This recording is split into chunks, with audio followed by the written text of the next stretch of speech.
Hi, I'm Stephen Van Tassel. You're listening to Living the Wildlife, discussing all things related to vertebrate pest control as part of the Pest Geek podcast family. Hi everyone, Stephen Van Tassel here, wildlife control consultant, bringing you another episode of Living the Wildlife, part of the Pest Geek podcast family. If you're wondering what the Living the Wildlife's all about, well, we provide research-based information on all things related to vertebrate pest control. So those are animals with a spine. So we deal with bugs, but only insofar as they're related to vertebrate pests or are going to impact people doing vertebrate pest control. So if the animal has a spine, we're interested and bothers people, we're interested in discussing that as a way of doing wildlife control. Well, we're glad to have you on board. I hope your week went well. I continue to be busy. Those of you that are monitoring, seeing me through YouTube, you're wondering where the podcast's been. Well, Franklin's the one who uploads those for me, and he's had some staffing issues, and it's been pretty busy, and so we're hoping to get that all resolved in a couple of weeks, maybe in the beginning of November, but otherwise you can always get my latest podcast up on Rumble because I'm the one directly responsible for uploading there. But nevertheless, here's one of my books. If you happen to ever get involved with feral cats, you know that can be a political nightmare for you, but you're going to need to be doing control on feral cats. Some states allow it, some states don't, so always check the laws in your particular area. But even when it's legal, doesn't mean that it's going to be something that's not going to be fraught with challenges. So you want to be sure that you're doing it well, quickly, and quietly, and this publication can help you with some of that. So definitely check it out at my wildlifecontrolconsultant.com website. Well, I have a brief podcast this week. So wanted to sort of do a shout out for those of you that are listening from outside the United States, and it can even be helpful for those of you in the United States, particularly when you're near international borders with the United States, so you're dealing with a lot of, maybe some international type birds, and that is feather identification. Now, I just want to pause for a minute. That whenever we're dealing with feathers, some of these birds are going to be protected. Certainly in the United States, any bird that's not a non-native species is automatically protected. And so therefore, even the mere possession of the feather is a violation of federal law.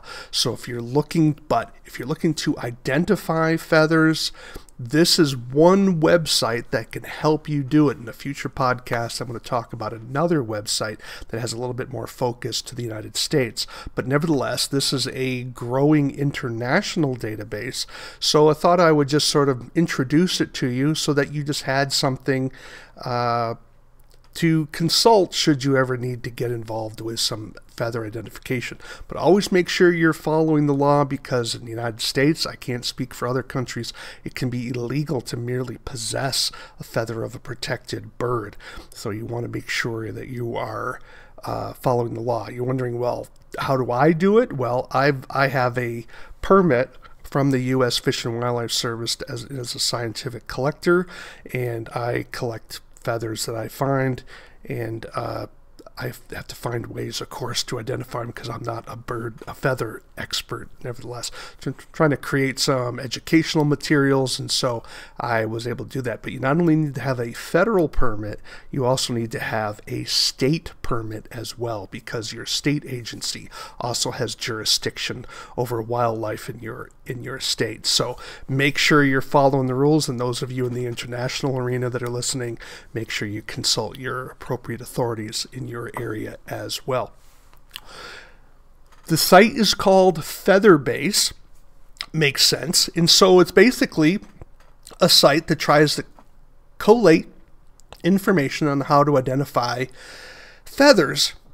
And they have people that create these feather groupings, and they take quality photos of them, they get posted on this particular website as a sort of online database for people that are looking to identify feathers. And you may be wondering, well, why are people even involved in this? Well, you have people who are involved in who are naturalists who want to find out what's available out there. Perhaps they're doing some sort of surveys in their area and they find a feather and they need to identify it. There could be some forensic aspects to this, as well as, when you're dealing with bird strikes, you want to know, sometimes there'll be some feather material there and you want to make sure you know what bird caused the bird strike with the plane or another vehicle, and that can be an important tool as well. So there's a variety of things that these types of databases can be helpful for.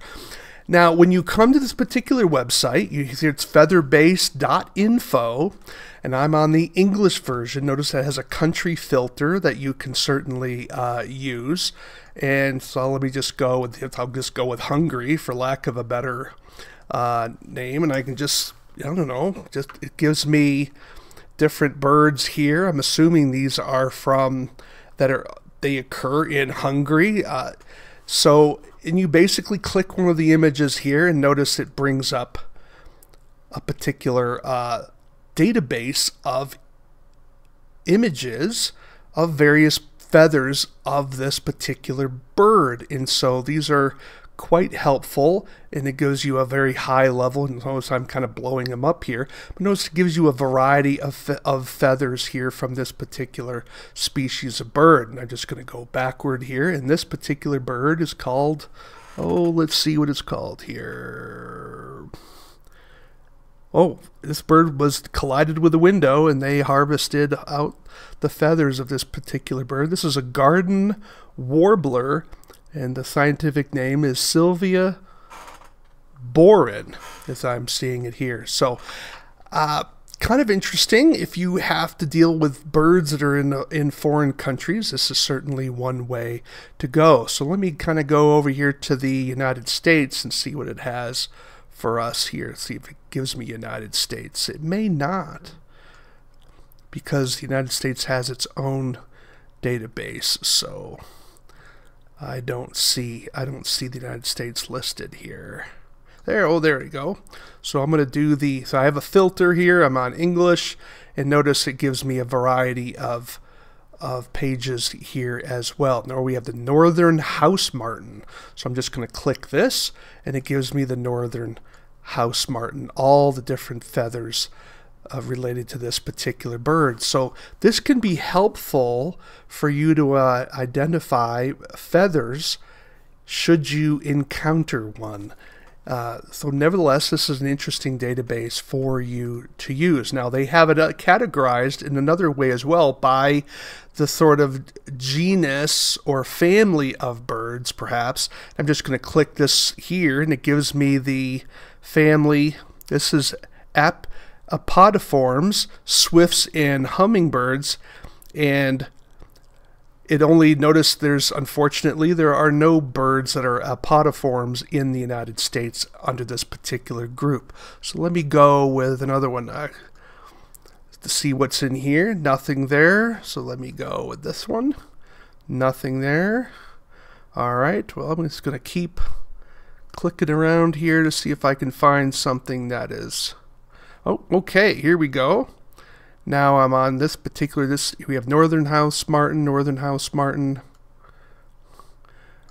great spotted woodpecker. All right, let's take a look at this one. So here we have the great spotted, it's a piciform woodpeckers, and notice we have all these particular feathers here. Perhaps you're dealing with a client, says something is damaging his house, you don't know what species it is, and you have a feather, maybe a feather fell off the bird, and now it's on the ground, and now you can look up what that bird may be identified as. And this can be a tool that can be helpful for you in identifying it. So I don't find this particular site as user-friendly as another site I'm going to show you in a future podcast. But nevertheless, what I like about this particular site is that it gives you a more comprehensive collection of feathers that the other site does not provide.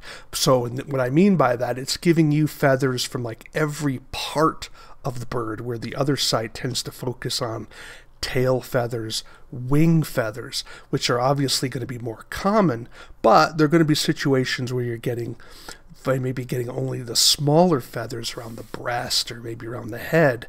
And this site here will give you those pictures as well. So it gives you this full collection of feathers of a particular bird, which is quite impressive indeed. And so you can see the types of patterns, and this can all be very helpful for you in terms of identifying it. Is it something you're going to use that often? No, probably not. But it's part of being a professional is that sometimes you're going to have a tool that you're going to use once every 5 years. But that's the difference between a professional and someone who's not a professional, is that you know that this tool exists and you know how to use it. But this can be helpful for you, especially those of you that may be bird lovers. Maybe you have a hobby in doing some bird watching. Again, another tool in your toolbox to expand your repertoire and understanding and identification of birds. So it can be kind of maybe even an exercise. Those of you with businesses, maybe pick some birds that are common, that you commonly deal with. Make sure that your staff can identify all the feathers of a particular species of bird that you're dealing with in your company on a regular basis, just to sort of as another thing to sort of shake them up a little bit and get them thinking about their job in a different way. One of the things I try to always remind you, if you're doing everything the same way as someone else, your cost structure is going to likely be the same. The only way you can get a competitive advantage is when you do things differently. And sometimes we need to sort of change things up in terms of our training, change things up in terms of our perspective, so that we can see things from another angle, a different perspective, and maybe gain some insights that we can turn into a competitive advantage over our competition. But nevertheless, there may become a time, perhaps you're involved in a lawsuit, perhaps you're helping a client identify something, because you want to be understood as the expert in your particular area. And if you're not the expert, then be the information hub that you can put people into contact with experts, so that they're always, when they're thinking of an animal, they're thinking of you and your particular company. So check out this website. I think you'll find it interesting, if not a little overwhelming. Certainly overwhelming to me, because the amount of detail and data on here. Here you have different measurements of the feathers involved here. Play around with it, and you'll find that it can be something that will help you if you ever have to get to the place of identifying a particular feather. So let me get back to that home page again. Featherbase.info, and it is a German website as I understand it, so there can be some places where you'll get involved in some German language stuff, which could be a little clunky, but most of it is certainly translated into English, and there are other tools over to the right hand side that help you narrow the scope of which feathers, and by feather length, for example, which is one of the tools in this particular guide. So check it out, featherbase.info, if you're looking to identify feathers, particularly both in the U.S. and non-U.S. locations. Definitely check it out. Well, you've been listening to Living the Wildlife as part of the Pest Geek podcast family. We deal with research-based information about all things related to vertebrate pest control. Do take a few moments, if you would, to subscribe to the channel. Ring the bells so you're making sure that you're going to be notified of future updates. If you have criticisms, comments, thoughts about the show, we'd love to hear from you. You can reach me at wildlifecontrolconsultant@gmail.com. That's wildlifecontrolconsultant@gmail.com. Would love to hear from you. You have ideas for shows. If you have criticisms, yes, we'll even take that. Perhaps you would like to be on the show. Perhaps you have something you'd like to talk to a wider audience about. We're always looking for guests in our show. No, it doesn't cost you anything. We're just, other than your time. So we're just looking for people that are interested in talking about what their perspective and their thoughts. We'd love to have guests on our show. You can definitely drop me a line at wildlifecontrolconsultant@gmail.com. Would love to hear from you and make arrangements to get you on the show if things are suitable and we can work it out in our particular schedule. Well, thanks for listening again. You've been listening to Living the Wildlife. Why do we call it Living the Wildlife? Well, because we want you to live the wildlife, not be the wildlife. Take care, everybody. This is the disclaimer for Wildlife Control Consultant and Pest Geek Podcast with Living the Wildlife Podcast. Always follow national, state, provincial, and local laws when using pesticides and or other control methods to manage pests. Wildlife Control Consultant, LLC, Pest Geek Podcast, Living the Wildlife Podcast, Stephen M. Van Tassel, or their or his affiliates are not responsible for followers' use of the information provided here.